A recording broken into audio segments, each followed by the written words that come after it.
Amém, irmãos? Amém. Vamos ficar de pé para adorar o Senhor, amém? Vamos aplaudir aquele que é digno, amém? Aleluia. Aleluia, Jesus.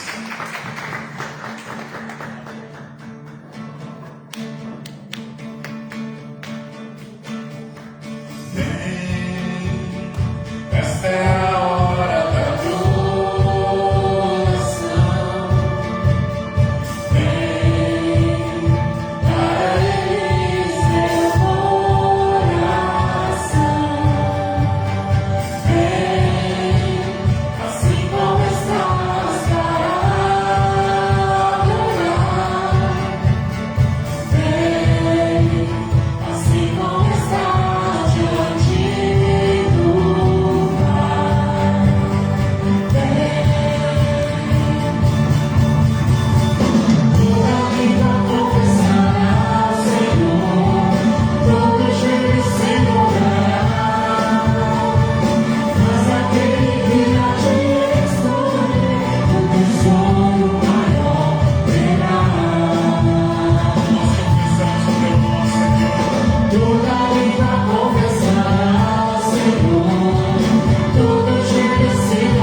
abriu mão da sua glória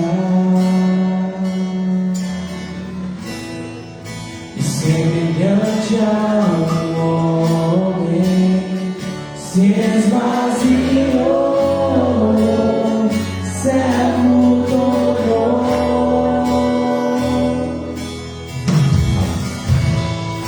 e assim mesmo se humilhou e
o Pai da eternidade, e tem sempre da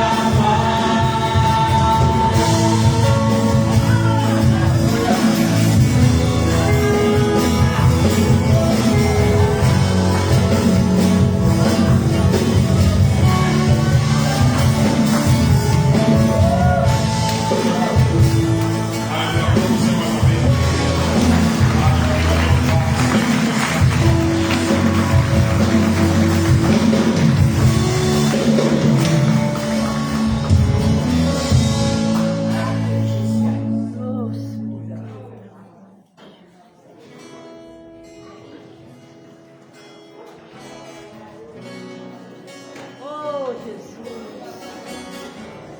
Continue falando no nosso coração, no nosso meio. Ah. O Senhor é maravilhoso, Pai. Ah, só te adorar, só isso. Ah. Toca na nação. Escolha-me em ti, escolha-me em ti, nas asas do seu amor.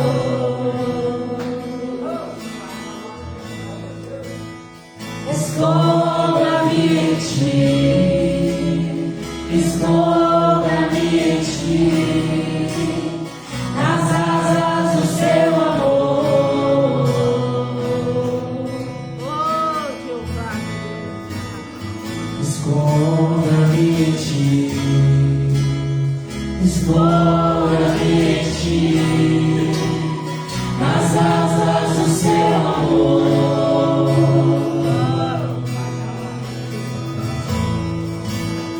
Escolha-me em ti, escolha-me em ti, nas asas do seu amor.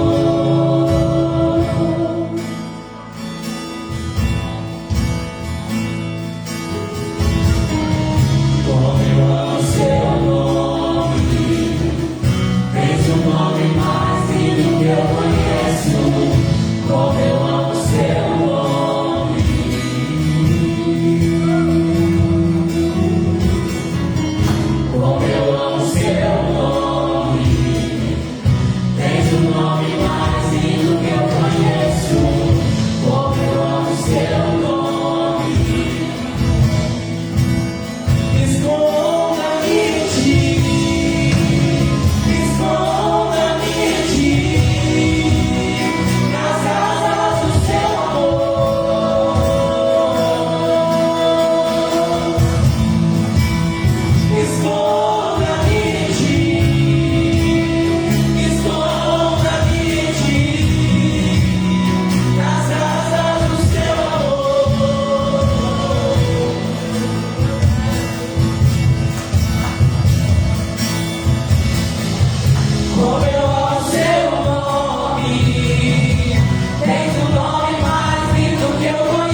Aleluia.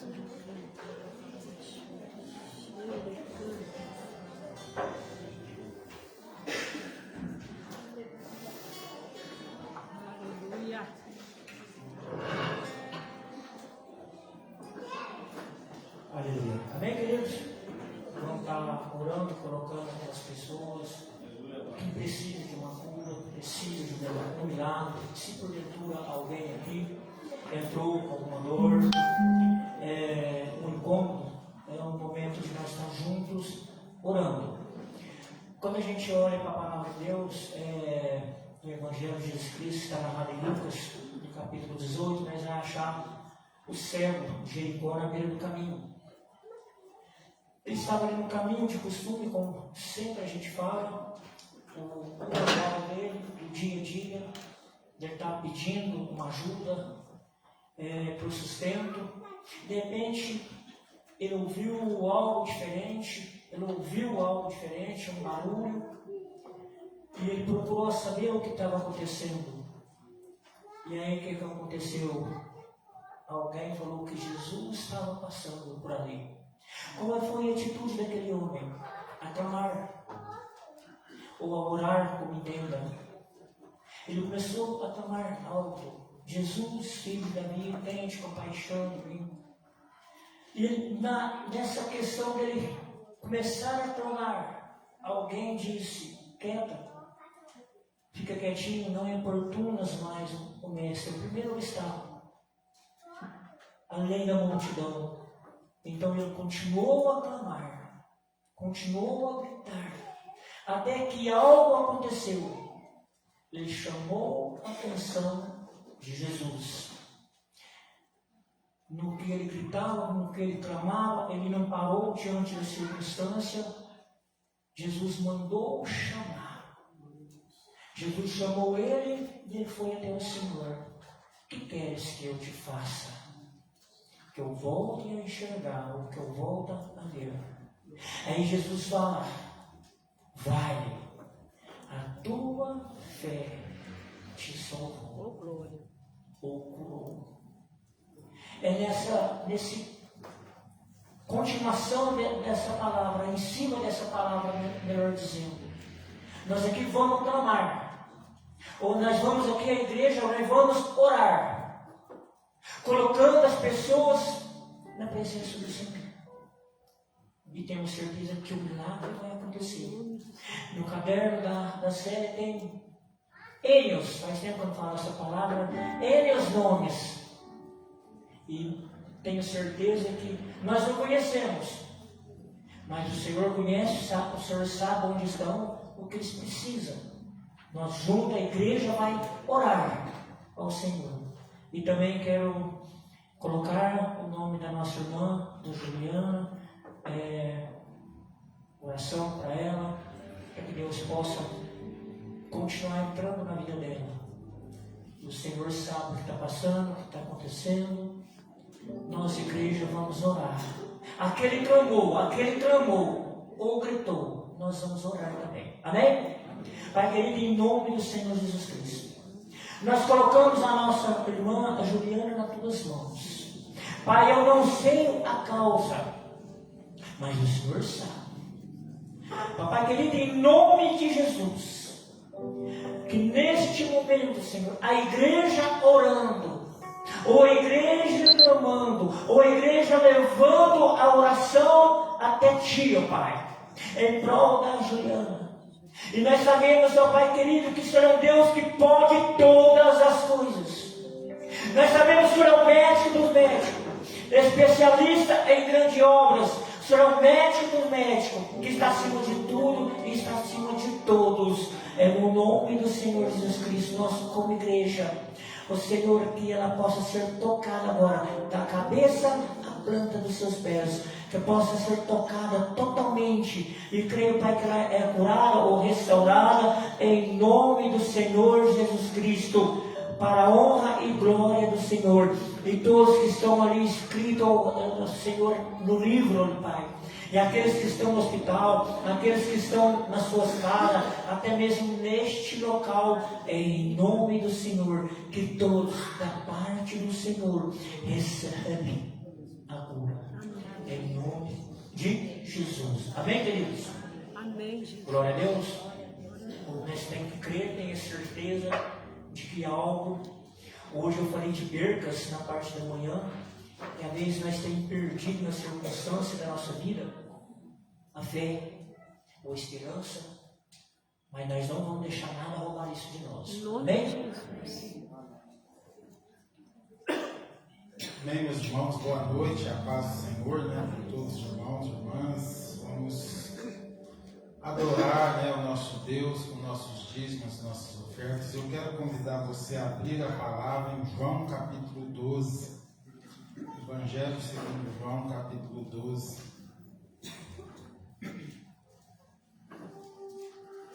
Aleluia.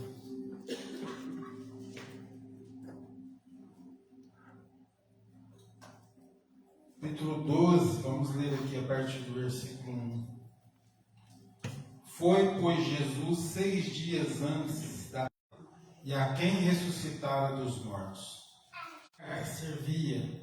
Lázaro era um dos que estava à mesa com ele. E então Maria, tomando um arretel de unguento de nardo puro, de muito preço, ungiu os pés de Jesus e enxugou-lhe os pés com seus cabelos, e encheu-se a casa do cheiro do unguento. Então um dos seus discípulos, Judas Iscariotes, o que havia de traí-lo, disse: e não se deu aos pobres? Ora, ele disse isto não pelo cuidado que tivesse dos pobres, mas porque era ladrão, e tinha a bolsa, e tirava o que ali se lançava. Versículo 7. Disse, pois, Jesus: deixai, para o dia da minha sepultura guardou isto, porque os pobres sempre os tendes convosco, mas a mim nem sempre me tendes. Amém, irmãos? Amém. Profundo, né, a palavra de Deus, esse momento das Escrituras. Irmãos, a gente percebe, né, pela palavra que Jesus, ele tinha ali a sua equipe, né, os seus 12 discípulos. E lá em Lucas vai falar isso um pouquinho mais claro, que ele ia de cidade em cidade, aldeia em aldeia, né, com os 12, depois com os 70 e assim por diante, né? Aquela equipe foi crescendo. E ali em Lucas fala que muitas pessoas que se converteram, né, que foram libertas por Jesus, como eu e você, né, foram libertas das trevas, das garras de Satanás, foram, enfim, salvas. Muitas daquelas pessoas contribuíam com esse ministério de Jesus. E aqui a gente vê elas contribuíam com os seus bens, né, com as suas finanças. E aqui a gente observa que nesse momento aqui da caminhada, né, a gente percebe que Judas, ele tinha essa responsabilidade, né, de como um tesoureiro ali. Jesus confiou nesse momento aqui a responsabilidade para ele, né, de ser o tesoureiro ali. E João aqui vai falar que ele era ladrão, que ele tirava aquilo que era depositado, ele furtava, né? Mas por outro lado a gente vê que as pessoas não deixavam de ofertar, não deixavam de adorar por causa dessa atitude de Judas. E às vezes, irmão, tem muitas pessoas que às vezes deixam de ofertar ou deixam de contribuir, porque às vezes vê um escândalo de um líder, de uma igreja, ou de um pastor, ou de alguma coisa que acontece financeiramente numa igreja, e as pessoas às vezes deixam de ofertar, ou deixam de dizimar. E aqui a gente percebe que as pessoas não deixavam de contribuir na obra, porque Judas tinha esse problema no caráter dele. Você percebe também que Jesus sabia disso, irmão. Você acha que Jesus não sabia que ele furtava? Jesus sabia, porque ele sabe todas as coisas. Amém? Ele conhece o nosso coração. Então Judas ele tinha a oportunidade, né, de se consertar. Mas Jesus, ele confiava totalmente em Deus. Então por isso ele até nem falava nada, né? Deixava para ver se Judas ele se consertava. Porque Jesus não confiava nos homens, mas ele confiava em Deus, porque a obra é de Deus. E ele mesmo vai falar na sua palavra: busca o reino de Deus em primeiro lugar, e todas as coisas nos são acrescentadas. E aqui o que vai chamar a atenção dele não é esse problema de Judas, mas sim a entrega e a adoração de Maria. E que a minha adoração, a sua adoração, que seja o que vai chamar a atenção do Senhor Jesus. Amém? Então você que vai ofertar, você que tem o seu dízimo, você levanta a tua mão, pega o teu envelope, e logo em seguida nós vamos estar orando. E você faça como Maria, independente do que as pessoas façam, independente do que as pessoas pensam ou agem, não importa, faça a sua entrega para o Senhor Jesus. Resplandece em nós, podemos ver o seu poder. Pedimos que tu nos responde. Responde agora, nosso amor. Aleluia. Vamos orar, irmãos. Vamos agradecer a Deus por essa oportunidade de estarmos aqui, de adorar o Senhor com nossos dízimos, nossas ofertas. Pai, obrigado, Jesus, por essa noite, por mais essa oportunidade de estarmos na tua casa, de podermos ofertar, Pai, na tua obra, de podermos entregar, adorar, Pai, ao Senhor, porque nós entendemos que é o Senhor mesmo que tem nos dado, é o Senhor mesmo que tem abrido portas, que tem abrido os céus sobre as nossas vidas. O Senhor tem nos feito prosperar, meu Pai. E nós queremos te louvar, nós queremos te glorificar, assim como Maria, meu Deus. Assim como Maria, Pai, lançou-se aos seus pés, adorando o Senhor ali, Pai. Nós queremos te adorar com os nossos dízimos, nossas ofertas, em nome de Jesus.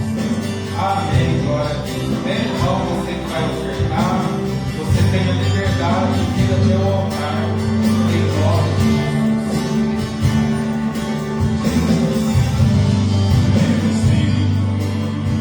Resplandece em nós, podemos ver o seu poder.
Aleluia. Oh, Deus Glória. é forte. Amém. Louvado seja o nome do Senhor. Meu Deus. Aleluia. Ontem foi um evento abençoado aqui das crianças, né? E pastor Bete, eu queria te chamar aqui na frente, amém? Vem aqui um pouquinho, por favor, só para a gente orar, agradecer a Deus pelo evento, né? Como foi abençoado. E se você quiser falar um pouquinho também sobre o evento, fica na liberdade aqui, amém, querida? Em nome de Jesus. Amém. Onde é o Espírito do Senhor, aí é liberdade. E eu gostaria de estender a vida da Daiane aqui também, a Daiane, a irmã Daiane, que é a líder do Ministério, faz favor. Porque é o primeiro ano, é o 5º encontro, mas aí a outra equipe saiu e ela sumiu. E desde que ela sumiu, que eu sinto no meu coração de pedir para a igreja estar estendendo as mãos, né, sobre a vida dela. Que sempre fica lá no fundinho, amém? Vamos ficar de pé. E nós agradecemos também, né, Daiane, a todos os colaboradores, todo mundo que abençoou financeiramente, né, em oração. E a gente gostaria de falar que veio uma família lá de Ribeirão abençoar o nosso ministério. É um casal de missionários, que é o pai, a mãe e o casal de filhos que tem o teatrinho de fantoches, evangelístico. As crianças amaram, né, Judite? A Judite até ficou sabendo o que é o teatrinho de fantoches. E não sabia. O Maurinho conhece também, né? Como é que chama? Isso, o Maurinho conhece, a ovelhinha Bé. Quem puder ver no YouTube depois. Então, assim, gratidão ao Senhor, né, Daiane? Nossa, porque, olha, gente, sem palavras, que nós todos éramos criança aqui ontem. A leveza, né, Selma? Verdade. Estava assim, uma benção, amém? Amém. Então vamos orar, Pai, em nome de Jesus. Nós agradecemos, Pai, a todas as pessoas que estiveram conosco, Pai, neste encontro. As crianças que vieram de fora, que foram muitos visitantes, Senhor. Jesus, a cada ano o Senhor tem acrescentado, tem abençoado a dona aqui. Nós sempre profetizamos, essas crianças estão em treinamento. Eles estão em treinamento e ontem eles puderam sentir mais uma vez o que é servir o reino de Deus, o que é cultuar. Oh Deus, agradecemos também pela vida da nossa irmã Daiane, Pai, que está na frente, ó Deus, dessa obra, que o Senhor dê a ela e a seus filhos também, Senhor. Oh Deus, algo tão simples, não tínhamos pessoa para fazer aquele algodão doce. E o Alexandre, meu pai, então ali no cantinho dele, ele aprendeu a pilotar aquela máquina de algodão doce. Uma gratidão ao Senhor por tudo, em nome de Jesus. Amém. Graças a Deus. Amém.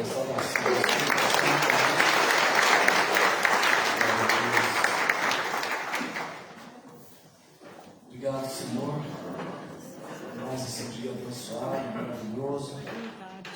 Estamos a esse lugar, meu Deus, com uma só intenção: adorar e exaltar aquele que vive para sempre.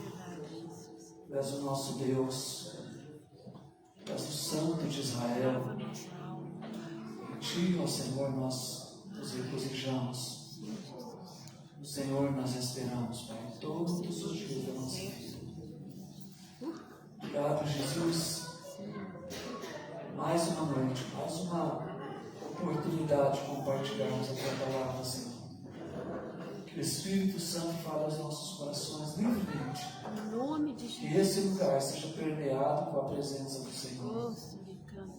Cada vida, cada coração, cada alma neste lugar, Senhor, seja tocado pelo Teu poder. Em nome de Jesus, Pai. Abre nosso entendimento, nos capacita a ouvir Tua voz. É o que pedimos em nome de Jesus. E esse nome bendito e maravilhoso nós te damos graças. Que Deus diz amém e amém, Jesus. Amém, Jesus. Amém. Abra sua Bíblia, por favor, em Eclesiastes, capítulo 4, versículo de número 1. Amém? Eclesiastes, capítulo 4, versículo 1. Segundo os historiadores, ele escreve Eclesiastes já na sua velhice, já bem adiantado em anos. Ele escreve Cantares de Salomão quando jovem, Provérbios quando homem maduro, e agora na sua velhice ele escreve Eclesiastes. Claro, inspirado pelo Espírito Santo. Mas é interessante quando você olha para o livro de Eclesiastes, de Provérbios, como que Salomão fala da vida aqui na terra, da nossa caminhada aqui na terra, conselhos, direção para as nossas vidas, mas tem muito a ver com a nossa vida aqui.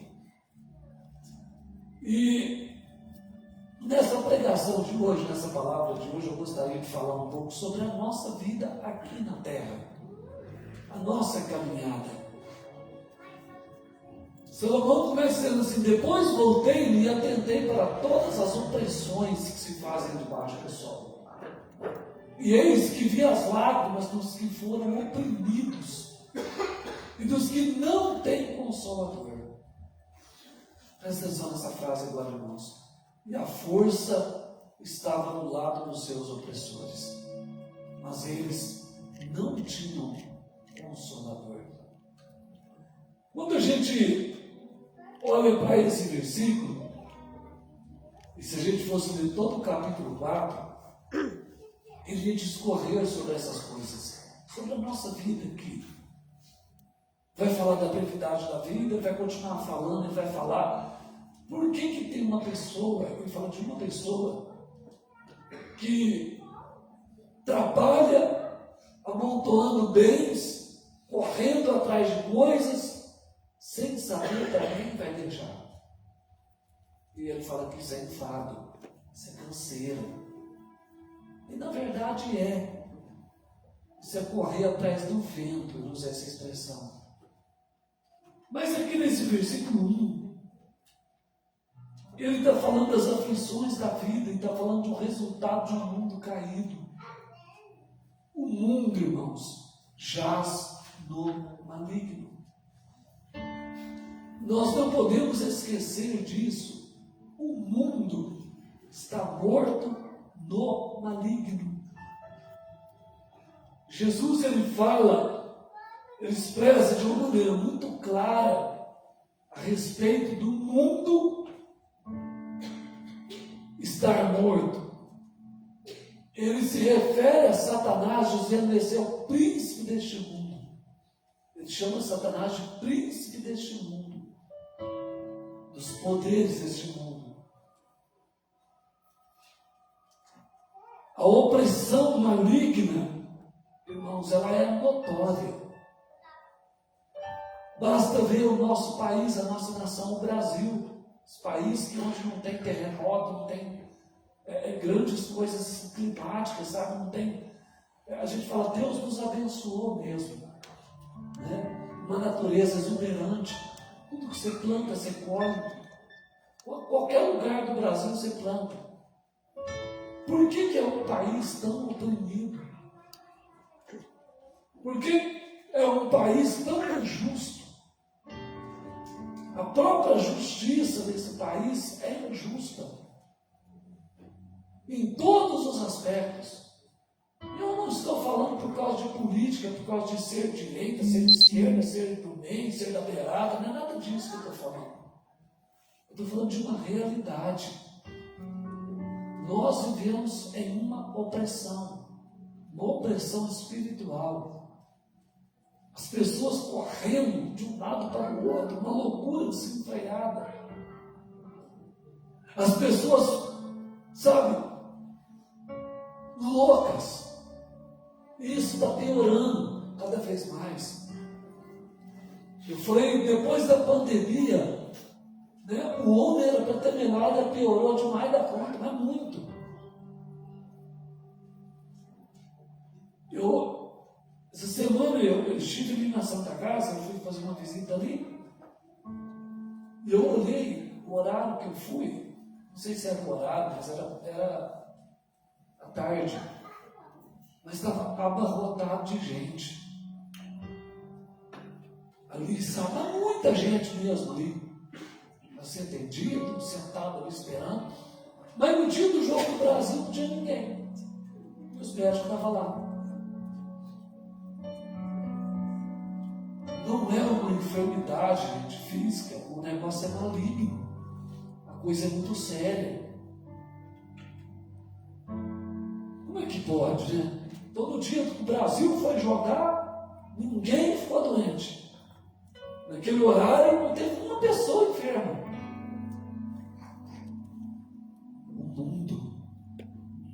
O mundo está consumindo as pessoas. Eu não estou falando de ser errado ou de ser certo você assistir um futebol, um esporte. Eu não estou falando disso. Eu estou falando de ser consumido por isso. Ser tomado por isso. Nós estamos vivendo um momento muito sério nesse país e também na igreja. Nunca houve um tempo, desde que eu me converti, eu não lembro disso.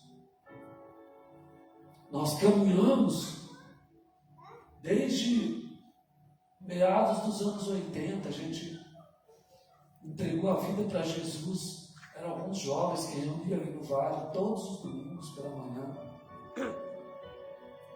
E desde aquela época até hoje, eu nunca vi uma frieza espiritual tomando conta da igreja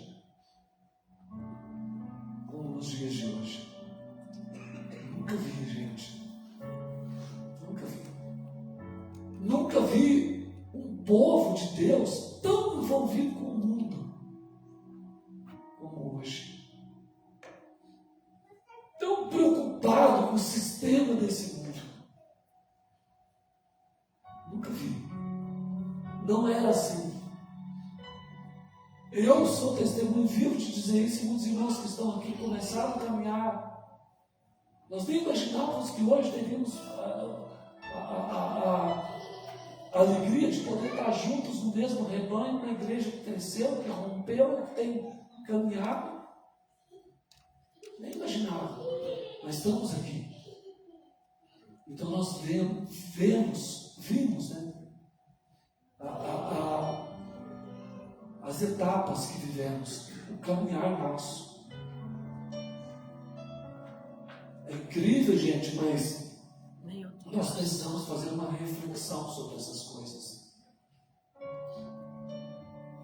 Porque os três inimigos, a carne, o mundo e o diabo, eles não param de trabalhar noite e dia e noite. Eles andam juntos. A carne deseja, o mundo oferece, o diabo manipula. Uma receita para o desastre. Você nunca viu tantos acidentes acontecendo na nossa cidade aqui, ó, de 15 mil habitantes, da loucura das pessoas.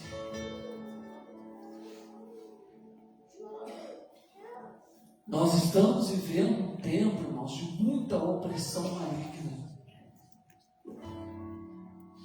E nós não podemos dormir em relação a isso.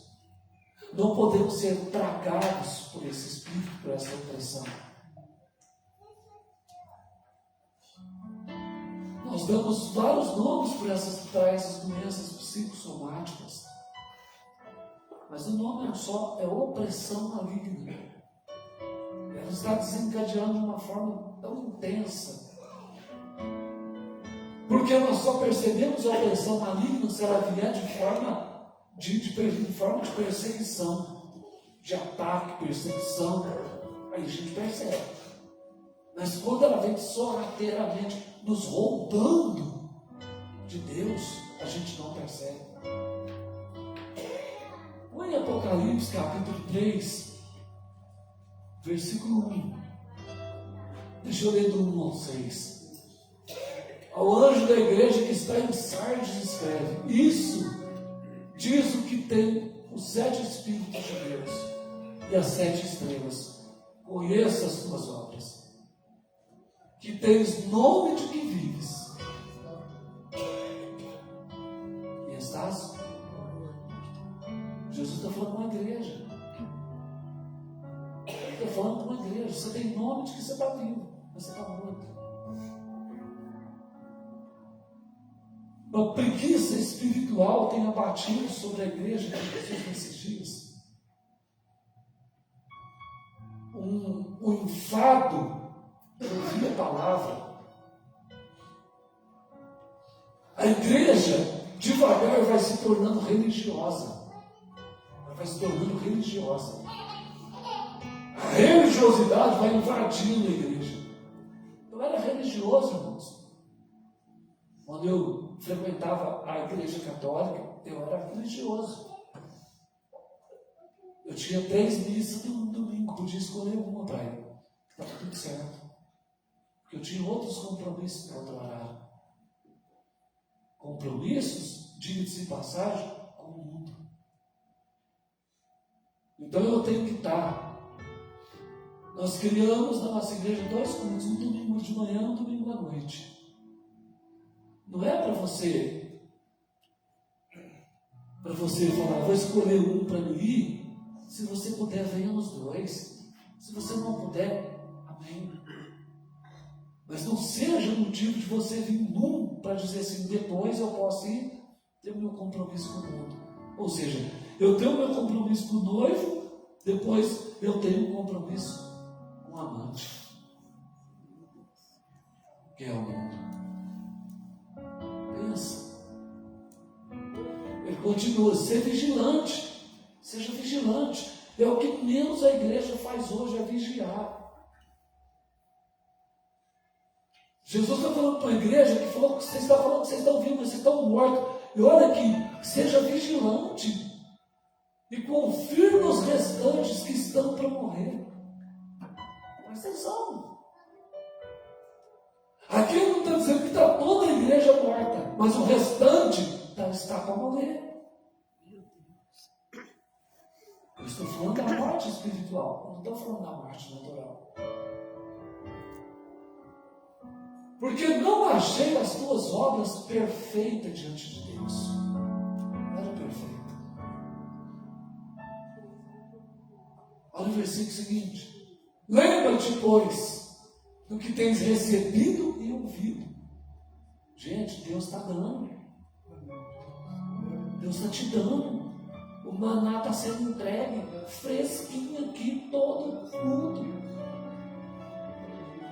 Lembra-te do que você tem recebido e tem ouvido. Sabe por quê? Porque nós não vamos ter desculpa naquele dia de falar, mas eu não ouvi, mas eu não recebi. E ele fala, lembra do que você recebeu e ouviu, e guarda. E arrepende-te. E se não vigiares, virei sobre ti como um ladrão, e não saberás a que hora sobre ti eu virei. Mas uma coisa é certa, ele está dizendo, eu virei. Você não sabe que hora. Mas também tem certos, algumas poucas pessoas. Veja bem, eu estou falando de uma igreja que tinha poucas pessoas que não contaminaram as suas vestes. E comigo andarão vestidas de branco, porquanto são dignas disso. Meu Deus. Poucas pessoas. Oh, santos. O que vencer será vestido de vestes brancas. De maneira nenhuma arriscarei o seu nome do livro da vida. E confessarei o seu nome diante de meu Pai e diante dos anjos. Quem tem ouvidos, ouça o que o Espírito diz às igrejas. Não dá certo você, irmão, estar na noiva, como noiva de Jesus e flertar com o mundo. Não dá certo. Não vai dar certo. Jesus, ele nos chamou para sermos santos. Ele nos chamou para ser santo.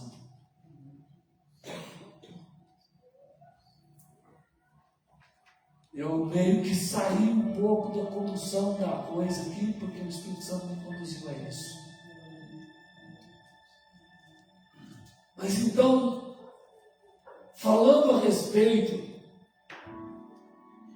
de Salomão, dizendo a respeito do mundo oprimido, ele fala que a opressão, a força do opressor, a força estava do lado do opressor. Do lado do opressor, a força estava do lado dos seus opressores, mas eles não tinham consolador. Quem que é o consolador, irmãos? O único que pode arrancar da nossa vida essa opressão, que pode arrancar da nossa vida essa letargia espiritual, essa preguiça espiritual, essa frieza espiritual, só o Espírito Santo. Mas ele está falando de uma geração caída que não tinha um consolador. Primeiro, eu falei aqui de um mundo caído, de um mundo sem Deus, de um mundo voltado para esse mundo, para as coisas desse mundo. De pessoas correndo de um lado para o outro, procurando satisfação da sua carne, as emoções totalmente bagunçadas. Mas eu quero falar da nossa vida, da nossa caminhada. Quero falar para cada um que está aqui nessa noite, sentado me ouvindo.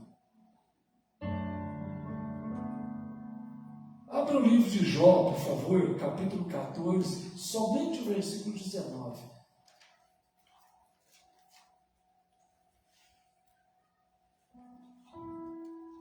Jó, capítulo 14, verso 19.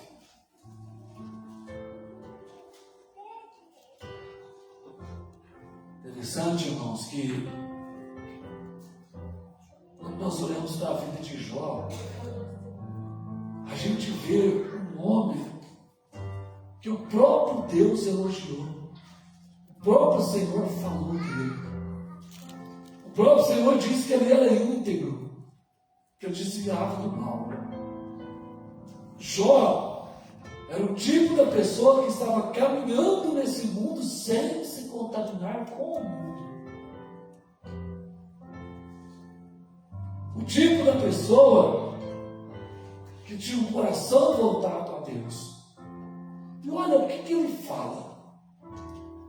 As águas gastam as pedras, as cheias afogam o pó da terra, e tu fazes perecer a esperança do homem.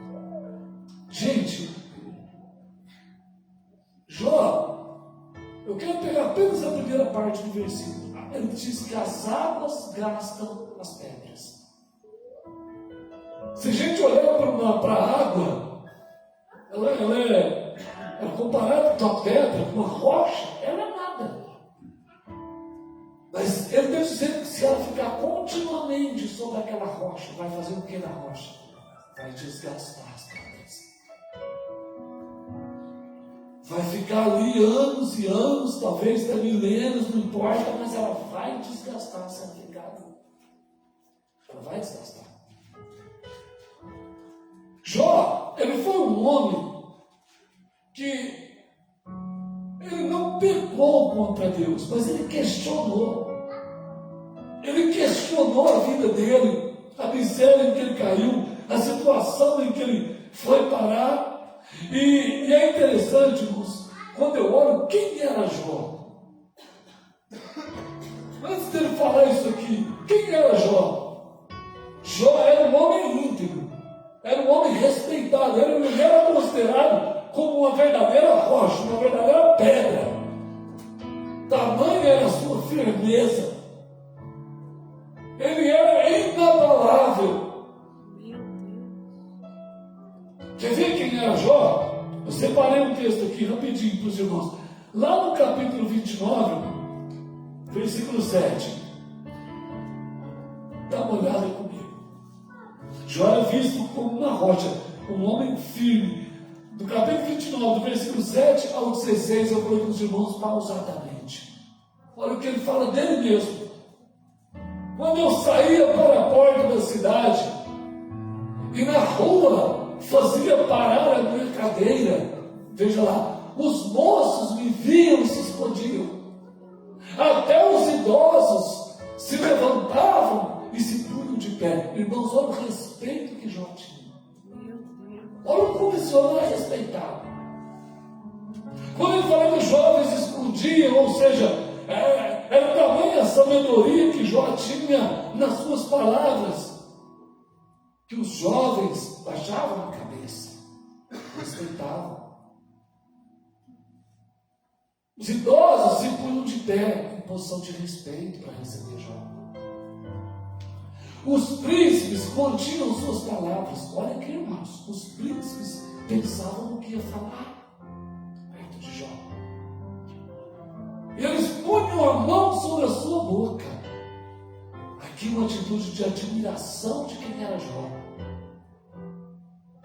Olha o seguinte: a voz dos nobres se calava e a língua apegava-se ao seu paladar. Ou seja, as pessoas nobres, os conheciam, sabe, os que conheciam da justiça, da lei, de tudo mais, os que eram nobres, eles se calavam perto de Jó.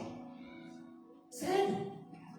Ouvindo-me, algum ouvido, ou seja, quando alguém me ouvia, está falando, me tinha por bem-aventurado. Vendo-me algum olho, dava testemunho de mim.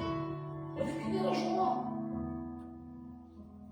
Porque eu livrava um miserável que clamava, como também o órfão que não tinha quem o socorresse. Olha quem era, irmãos. A bênção do que ia perecendo vinha sobre mim. E eu fazia que jubilasse o coração da viúva e cuidava das pessoas. Isso era Jó. Vestia-me de justiça e ela me servia de vestimenta. Gente, olha aqui. Se não é Jó, nós não entendemos quem era Jó. No seu caráter, na sua honradez, no seu andar, no seu falar. As pessoas olhavam para ele e viam o testemunho de Deus na vida dele. Com manto e diadema era a minha justiça. Eu me fazia de olhos para o cego e de pés para o coxo, o aleijado. Dos necessitados era pai, e as causas de quem eu não tinha conhecimento inquiria com diligência. Ou seja, coisas que ele não sabia que estava acontecendo com alguma pessoa sendo oprimida, ele perguntava com diligência, ele queria saber o que estava acontecendo, para ajudar, para resolver, para ser uma força mais para aquela pessoa. Esse era Jó. Mas é interessante, irmãos,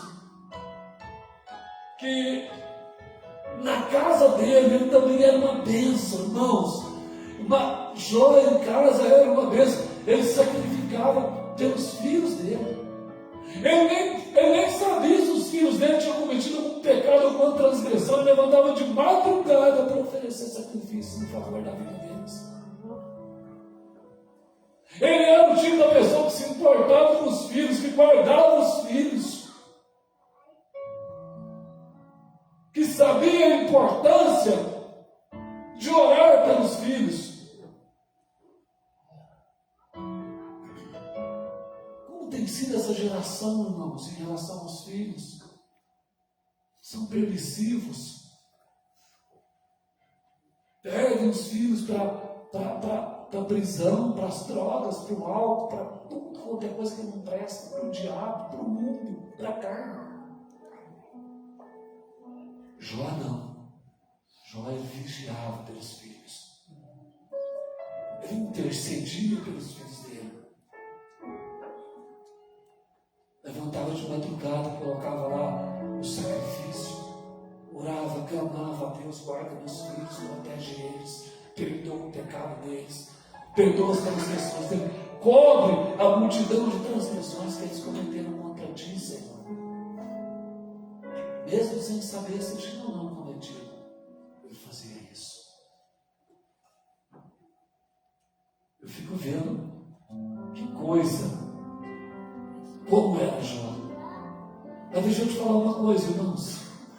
Um dia as águas chegaram na vida de Jó. Muitas ondas e águas vieram.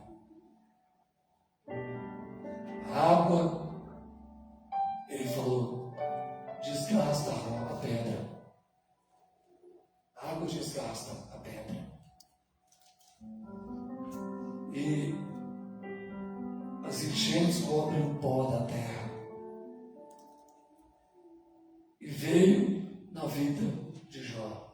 E as ondas que vieram contra Jó vieram com ímpeto. Deus autorizou o diabo, que tem uma sede de te pegar, irmão. Imagina a sede que o diabo tem na sua garganta. Só não toca, porque hoje nós vivemos na graça. E João disse assim: sabemos que somos de Deus e o maligno não nos toca. Mas quem não é de Deus tem aquele problema lá. E Salomão falou: está na mão do opressor. E não tem consolador. Quando as ondas vieram com ímpeto contra Jó, eu quero só falar de algumas situações que aconteceram na vida dele quando essas ondas vieram sobre um homem íntegro, um homem reto, aqueles poucos que Jesus falou que ainda tem na igreja, estão sujeitos a essas ondas. E a primeira onda que veio sobre Jó, os irmãos já leram, eu vou ler aqui só para os irmãos lembrarem. Veio um mensageiro e traz a primeira novidade da primeira onda que veio contra Jó, das águas. E ele diz assim: os sabeus que eram um povo, tomaram o seu gado, os seus bois, e mataram os seus servos. Primeira notícia que chegou. Os ataques do inimigo, irmãos, eles são iminentes, eles virão. O problema é saber como que nós estamos, como está a nossa vida. A Bíblia fala assim: resistir ao e ele. Qual é a força da nossa resistência contra o diabo? Aqui o diabo começou, ele traçou um plano de ataque a Jó. Ele não veio de uma vez, ele veio paulatinamente. Cada área. Aqui ele começa nos bens de Jó, das pessoas que estavam debaixo do cuidado de Jó. É ali que ele ataca. A segunda onda veio, e ela veio diferente. Na segunda onda, chegou com os servos de Jó correndo para dar a notícia da segunda onda. E a segunda onda foi assim: caiu fogo do céu e matou as suas ovelhas e os seus servos.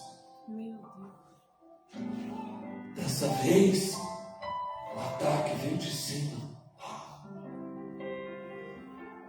Consumiu as ovelhas, eram milhares de ovelhas. Numa chegada, e de novo os servos, os pastores que estavam cuidando das ovelhas, foram também mortos.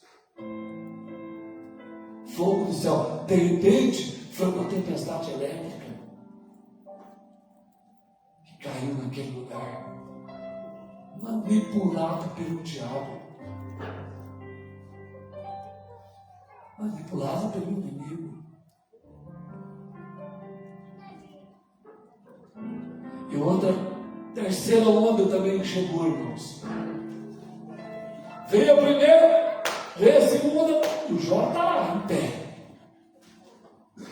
Aí ele manda a terceira onda. A terceira onda é a seguinte: chega com alguém correndo e fala: os caldeus tomaram todos os camelos e mataram os seus servos. O meio de transporte foi tirado das caravanas que buscavam riquezas e mais riquezas para Jó. Os caldeus vieram na terceira onda e agora foi todos os camelos dele foram mortos. Também é uma multidão. Mas Jó permaneceu de pé, permaneceu firme. Aí veio a quarta onda. A quarta onda chegou alguém correndo e falou: Jó, os teus filhos, os 10 filhos seus estavam na casa do mais velho fazendo uma festa. E caiu tudo em cima deles e eles morreram. Meu Deus. Agora o diabo chegou mais perto. Chegou na família de Jó. As águas desgastam as pedras. Eu sei que aqui dentro, nessa noite, tem pessoas que têm passado por muitas situações. Às vezes até de pensar assim: eu não vou dar conta. Às vezes até de imaginar assim: será que eu vou conseguir ir até o fim? Veio a primeira onda, veio a segunda, veio a terceira. Eu estou resistindo. Meu Jesus. Afinal de contas, Jesus falou que aquele que constrói sobre a rocha,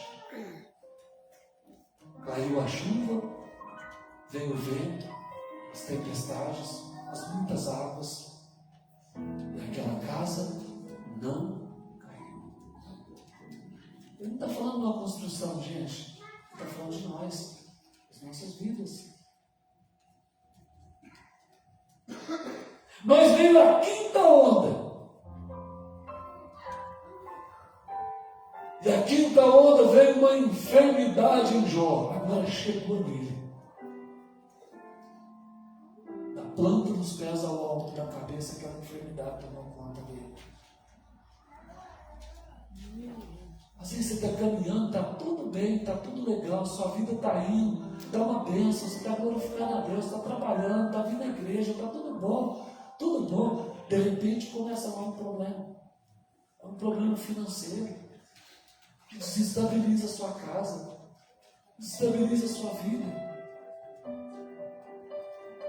Se você for apenas uma pedra, irmãos, o que vai acontecer? Ela vai desgastar. Agora mesmo é um problema conjugal, você não sabe como resolver, são as outras que vão vir. Agora mesmo é um problema com os filhos. E agora mesmo, para piorar um pouco mais, vem uma onda e traz uma enfermidade. Você fala: mas espera aí. Praga alguma chegará à tua tenda. Mas chegou. Chegou e agora?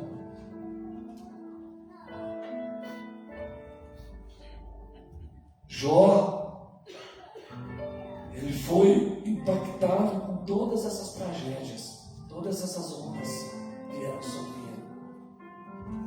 Mas veio a sexta onda, Abraão.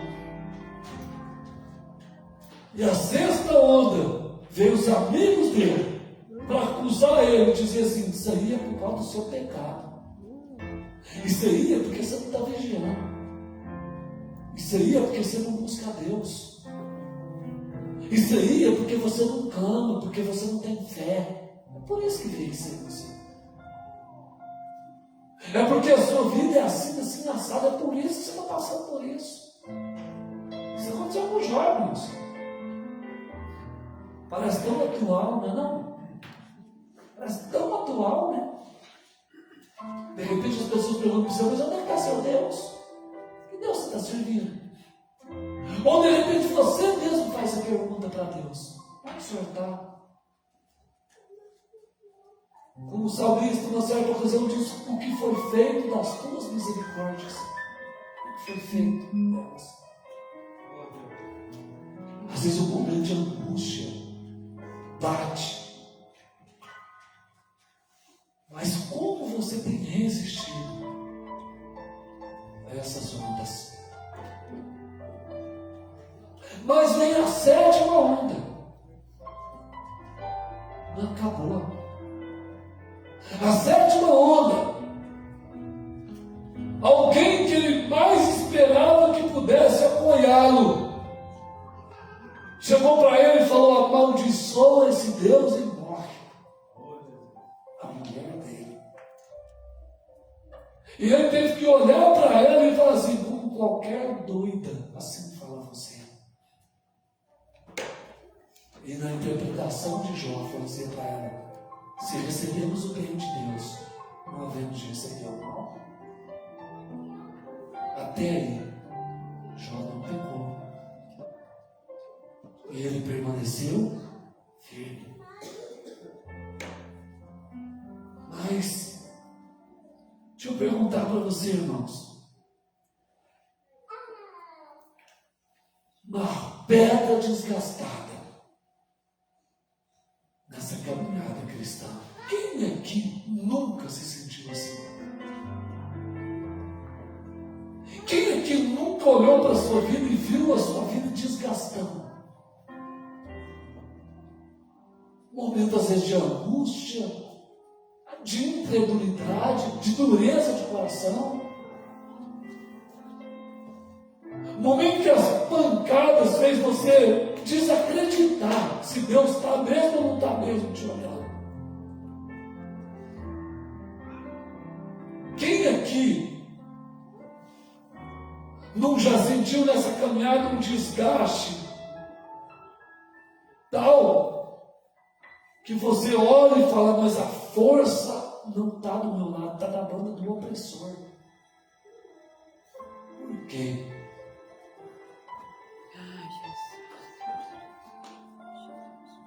Deixa eu só falar uma coisa para você, irmão. Eu tenho uma notícia para você.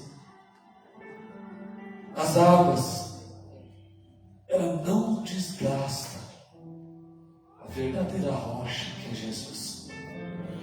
As águas não desgastam Ele. E é nele que nós precisamos estar firmes. E eu vou dizer uma coisa para você nessa noite aqui. O Jó, irmãos, ele não precisava ser forte o tempo todo. Não. Ele foi resistindo o tempo todo, resistindo às águas.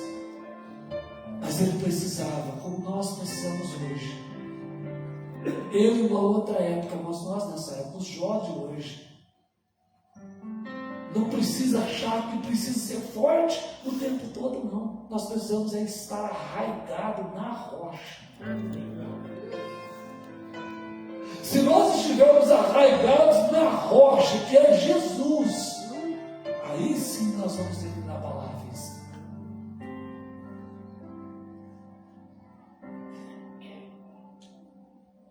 Olha de novo o Espírito Santo levando para outro lado. Filipenses 2,15, irmão.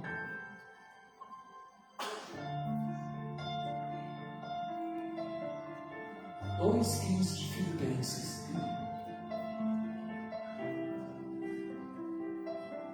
Para que sejais irrepreensíveis e sinceros. Eu já vi lá. Para sermos irrepreensíveis e sinceros. Vírgula. Filhos de Deus inculpáveis. Vírgula. No meio de uma geração corrompida e perversa, entre a qual resplandeceis como astros do mundo. Viu? Não é para a gente sair do mundo, mas nós precisamos levar a luz, resplandecer lá. Sejais irrepreensíveis e sinceros. Que falta de sinceridade hoje, irmãos. Eu estou falando da igreja. Não estou falando do mundo, não, porque o mundo já não tem mesmo. Mas onde precisa haver sinceridade, ser sincero. Sincero é falar a verdade. É falar o que é correto, o que é direito, o que é certo, à luz da palavra de Deus. Isso é ser sincero. Irrepreensíveis é que alguém não venha e te repreenda por alguma coisa que você está fazendo contrário a esse livro.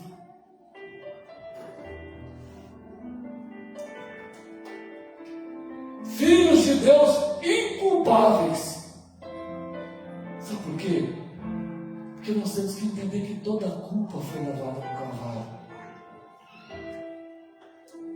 E se nós formos sinceros, apartando do mundo, nos alegrando no Senhor, nós vamos ser culpáveis. Aí ele fala, aonde que é que nós precisamos ser culpáveis? Não é aqui na igreja. Aonde a gente precisa ser sincero? Não é só aqui. Aonde a gente precisa ser filho de Deus? Não é só aqui. Aonde eu tenho que resplandecer com luzes, com astros? Não é aqui. É lá, ó. No meio de uma geração corrompida e perversa. Eu falei agora mesmo, esse mundo está vivendo um ataque formidável do inferno, uma opressão que não tem tamanho, irmãos. E muitos filhos de Deus estão rolados na mesma onda. Estão indo.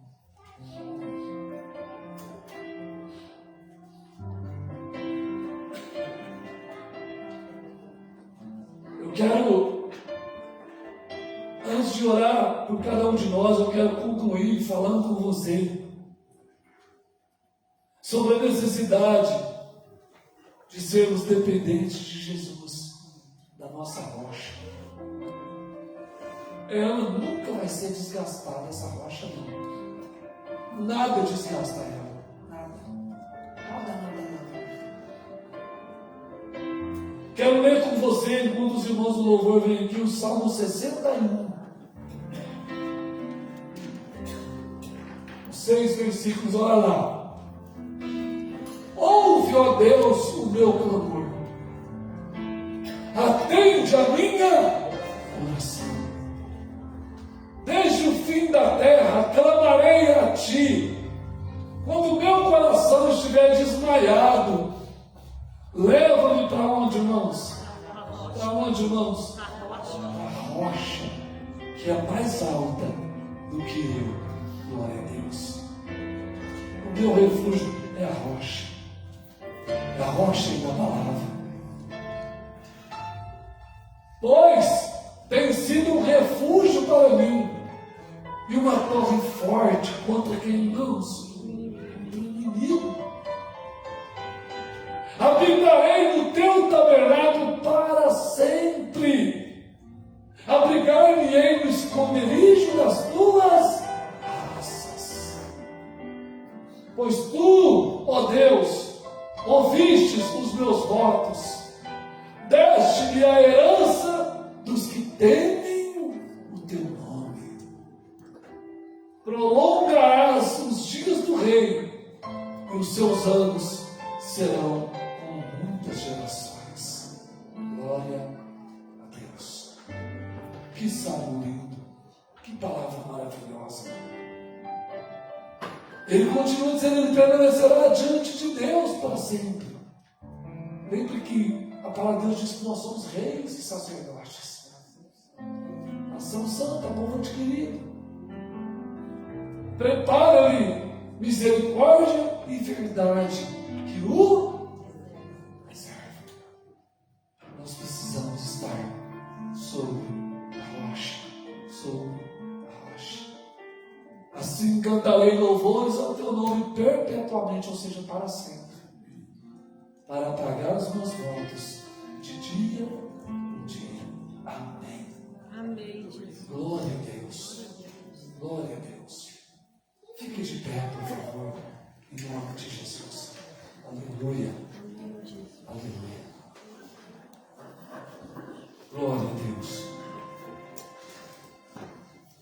Eu quero orar com você. Que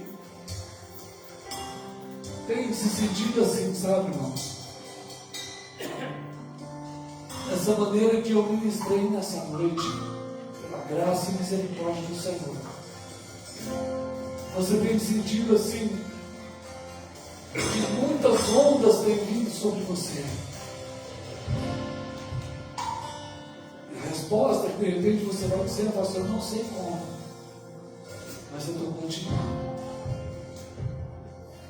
Eu não sei até quando, mas eu estou seguindo. Eu quero orar por você que tem passado por essas lutas, que tem vindo, que tem batido, e você sente que a força está do lado do opressor. Você não tem sabido como reage, a não ser como reagir. Quero te convidar a vir aqui na frente, depressa. Não vou chamar muitas vezes. Você já entendeu, né? Nós vamos orar. Para que seus pés estejam sobre a rocha inabalável. Quero chamar os pastores e as pastoras aqui, os líderes, para impor as mãos e ministrar sobre a vida desses irmãos e dessas irmãs. O tempo de cantar chegou. O tempo da voz de triunfo chegou. Que há um renovo de Deus para cada um. Vocês não vão ser ungidos com óleo, é só a oração. Se já são ungidos, recebe a oração agora. Não vamos soltar sem receber a oração de imposição de mãos sobre a sua vida. Porque em nome de Jesus, um novo tempo, um novo dia vai nascer na sua vida.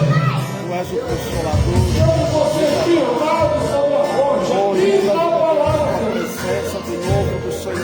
Você pode ser desgastado pelas muitas águas, sobre ele o bálsamo, mas hoje a rocha eterna te abraça. a unção que quebra as cadeias, milhões despedaça toda a A sala. rocha eterna Leva em um não te novo tempo abandona. de busca, de entrega, de adoração, de É tempo de permanecer, é tempo de em nome cantar, de Jesus Cristo, move as águas sobre a vida dele. é tempo de Tu és o acordar, Deus do impossível, seja despertado no sono espiritual. Desperta ele, para cada confia momento. na rocha, Peça pela tua palavra, Pai. confia na rocha, confia na rocha.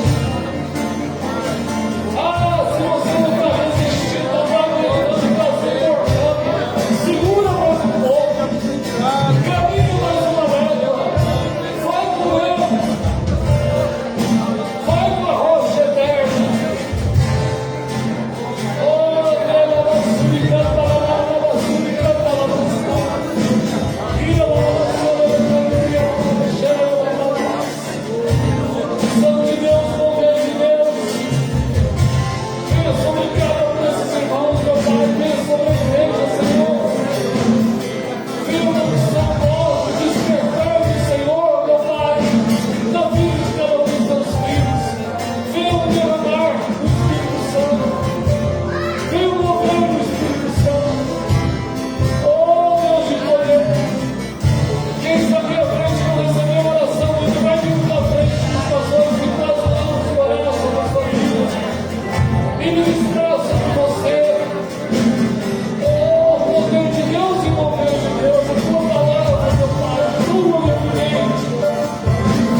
aleluia. Levanta as suas mãos.